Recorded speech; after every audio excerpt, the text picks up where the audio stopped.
Alright, Shalom, Shalom. This is Brother Ramon coming to you with another lesson. All through the Spirit and power of Yahweh Hashem Shai. And first and foremost, as always, we want to give all the praises, honor, and glory to Yahweh, by Hashem, Yahweh Shai, by Hashem Rakah HaKudash. Double honors as always to the apostles and elder bishops of Great Millstone, the rulers and teachers of Israel, and peace, blessings, and salutations towards the elect, or the Archeum out there, the hopeful elect pushing this word in truth and in sincerity, and also the same toward the great multitude, the men, women, and children destined for salvation. So just a quick one.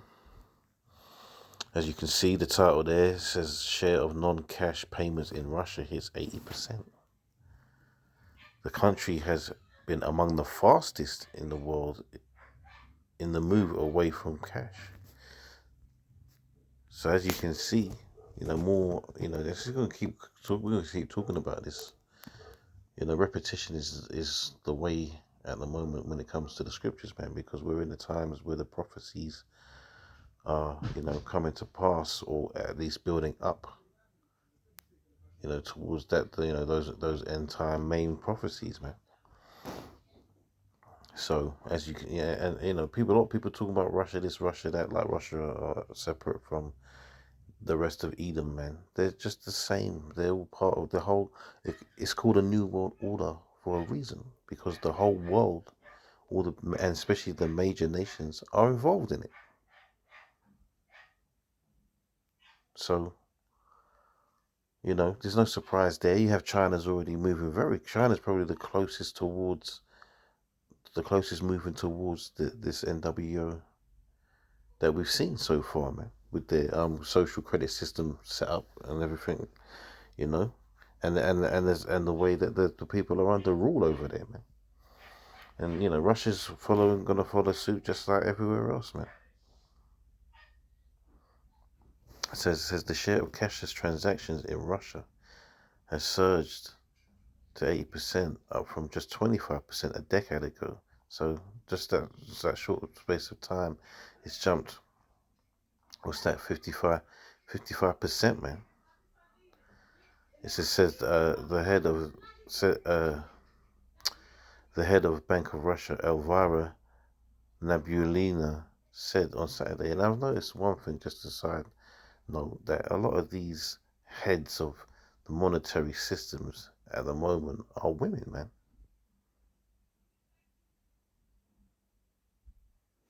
I can't remember that one that was the head of the IMF, man. She's moved on to something else now. They're giving all these women in all these hot positions, man, these big time positions in the world, man.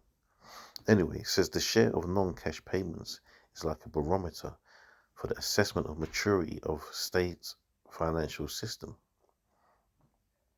Nabulina said at the National Russia Expo, which kicked off in Moscow earlier in the day.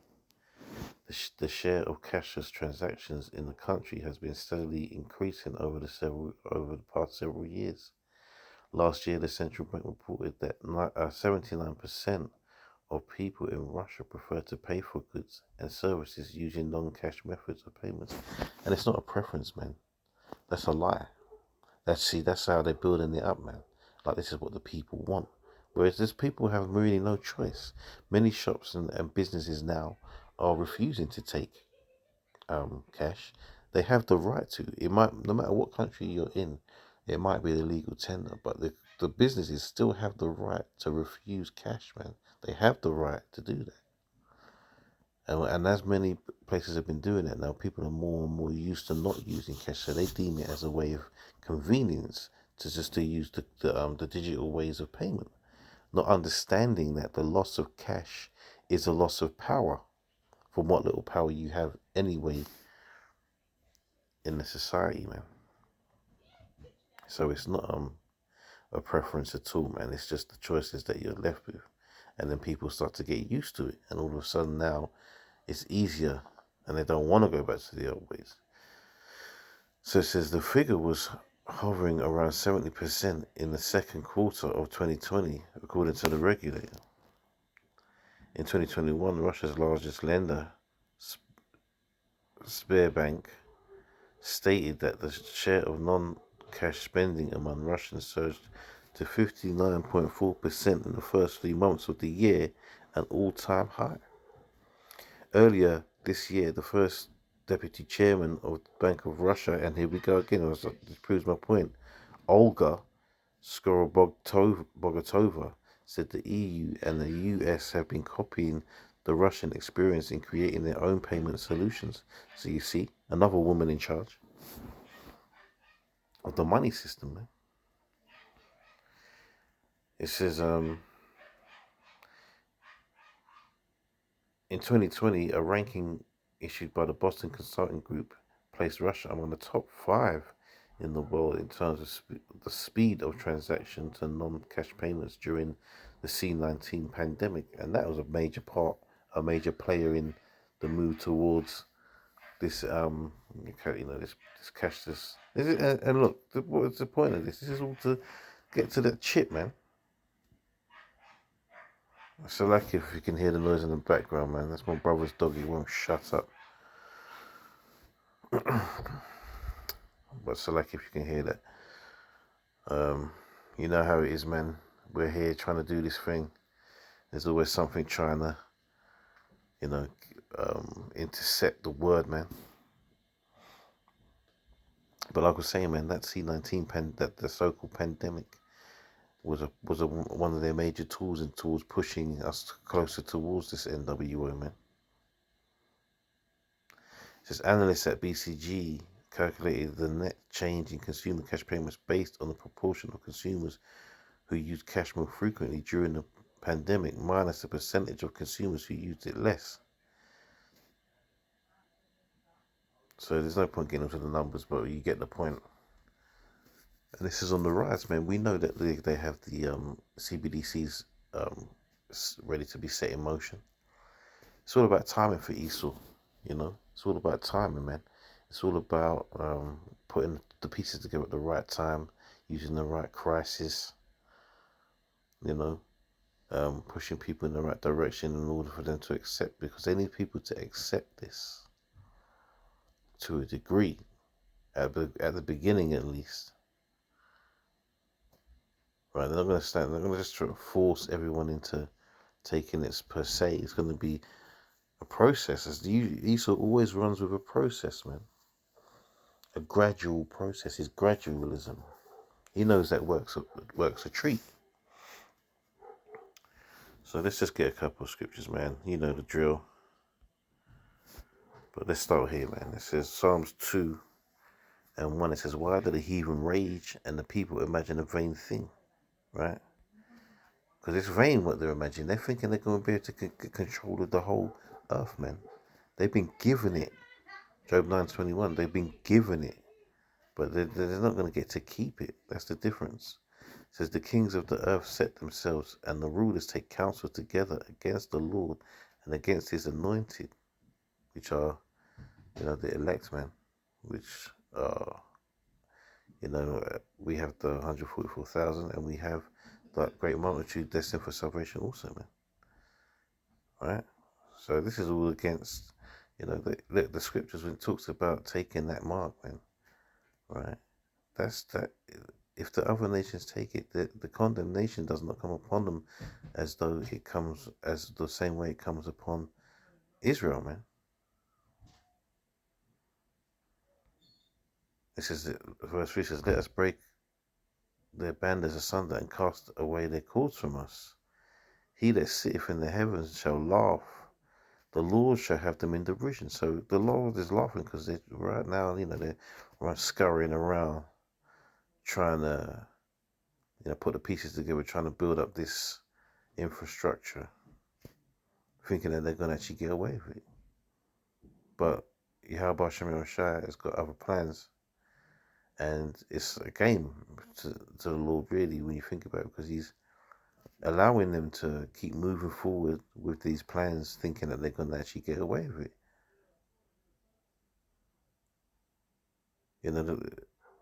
I'm going to get another scripture actually before. Yeah, in fact, I'm going to end that there, and I'm going to go somewhere else. Where is it? It's in Job, I think. Let me just.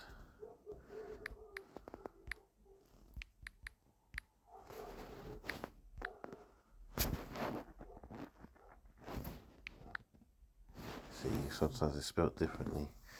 Yeah, here it is.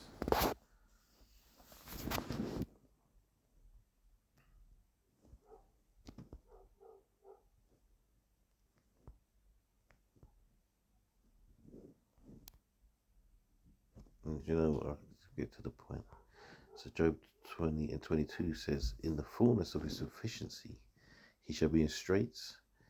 Every hand of the wicked shall come upon him. When he is about to fill his belly, the Most High shall cast the fury of his wrath upon him, and shall rain it upon him while he is eating. Right? So at that time when they think everything's about to come together, right? That's when that World War III is gonna pop off, and Yahushua gonna come back. Surprise, surprise, man. Game over. There is no um NWO. There is no total control over the population of the earth and putting the entire earth into slavery. Is what you buy, and which is what you want to do, or what they want to do, I should say. Esau, diminishing the population in order to gain control of it easier. This ain't gonna happen, man. Says he shall be in straits, man. He's gonna be in trouble, man.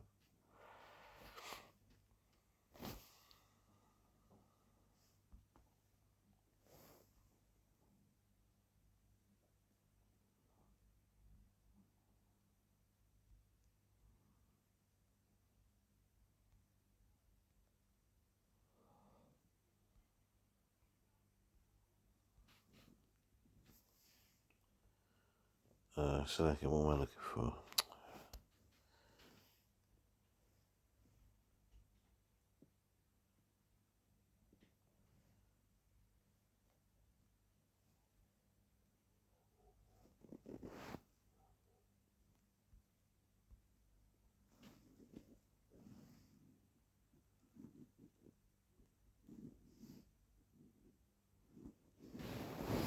Bear with me a second.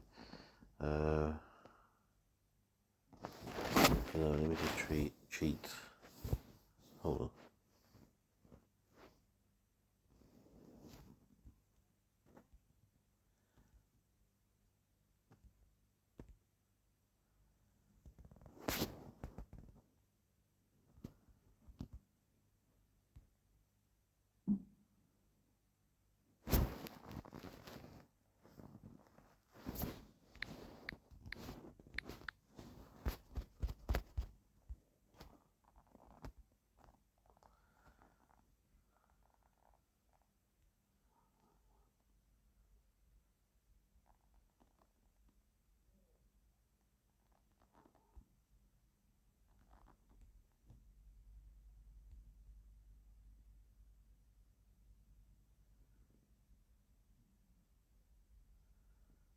Second, that's what I was looking for. Right. Revelation 24 says, and I saw thrones, and they sat upon them, and judgment was given unto them, and I saw the souls of them that which were beheaded for the witness of Yahushua and for the word of the Most High, and which had not worshipped the beast, neither his image, neither had received his mark upon their foreheads or in their hands, and they lived and reigned with Hamashiach 1,000 years. That's it. So it's clearly telling you that this is about Israel not taking this mark. It doesn't. Whatever the other nations do is on them, man. They don't have the promises, man, or the laws and the statutes and the commandments. This is written towards Israel. So those men upon those thrones are Israelites, man. That's the elect. All right.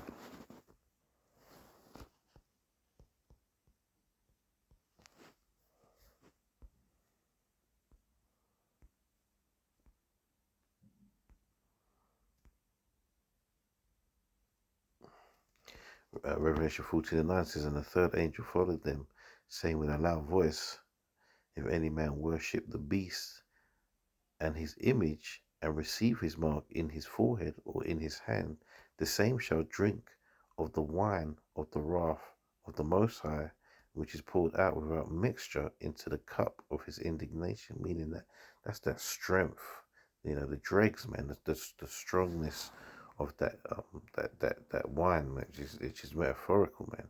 It's talking about the wrath, man, the destruction that's going to come upon them. And it says, and he shall be tormented with the fire and brimstone in the presence of the holy angels and in the presence of the Lamb. So it's not talking about hell. It's talking about the explosive destruction of those nuclear missiles, those nuclear devices in that World War III that's going to be popping off, man. Because Yahweh Shai is not going to be in hell watching, people burn up, man. He's going to be here on the earth with the angels, with his what do you call it? His host, the armies, man, the armies of heaven, man. Mashing up the place, basically, man. And on another side note, the Lord is not unrighteous like that, man. That he would have people burning forever, man, for all eternity, man.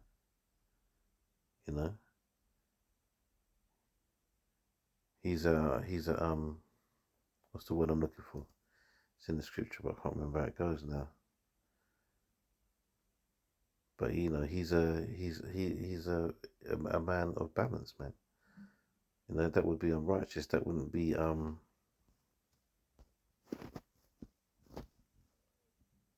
merciful. That wouldn't be merciful to do that. There's levels of sin.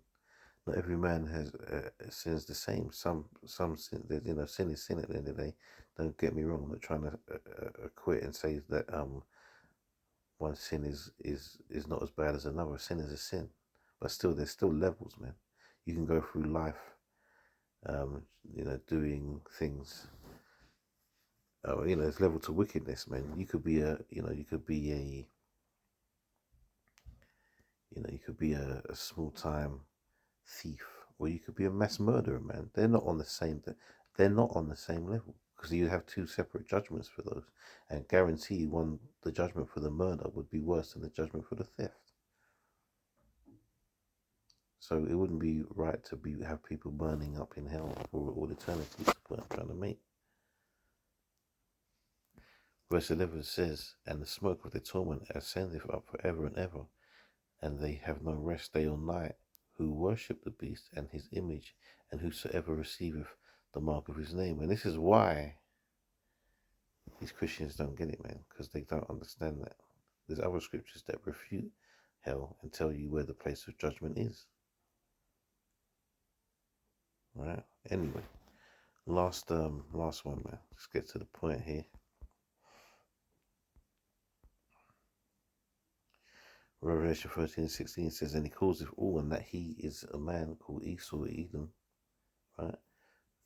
Both small and great, rich and poor, free and bond, to receive a mark in their right hand or in their foreheads, and that no man might buy or sell, save that he had the mark or the name of the beast or the number of his name. Here is the wisdom. Let him that have understanding count the number of the beast, for it is a number of a man, and his number is 666. So all you scoffers out there that were talking about the chip mocking the doctrine of the microchip, man, messing around putting potato chips on your wrist, mocking the elders and mocking the prophets, man. You're gonna see. Yeah, you're probably gonna take that chip.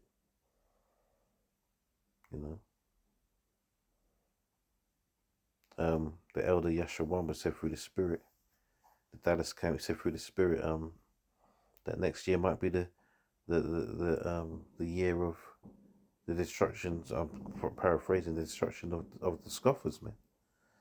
We hope so, man.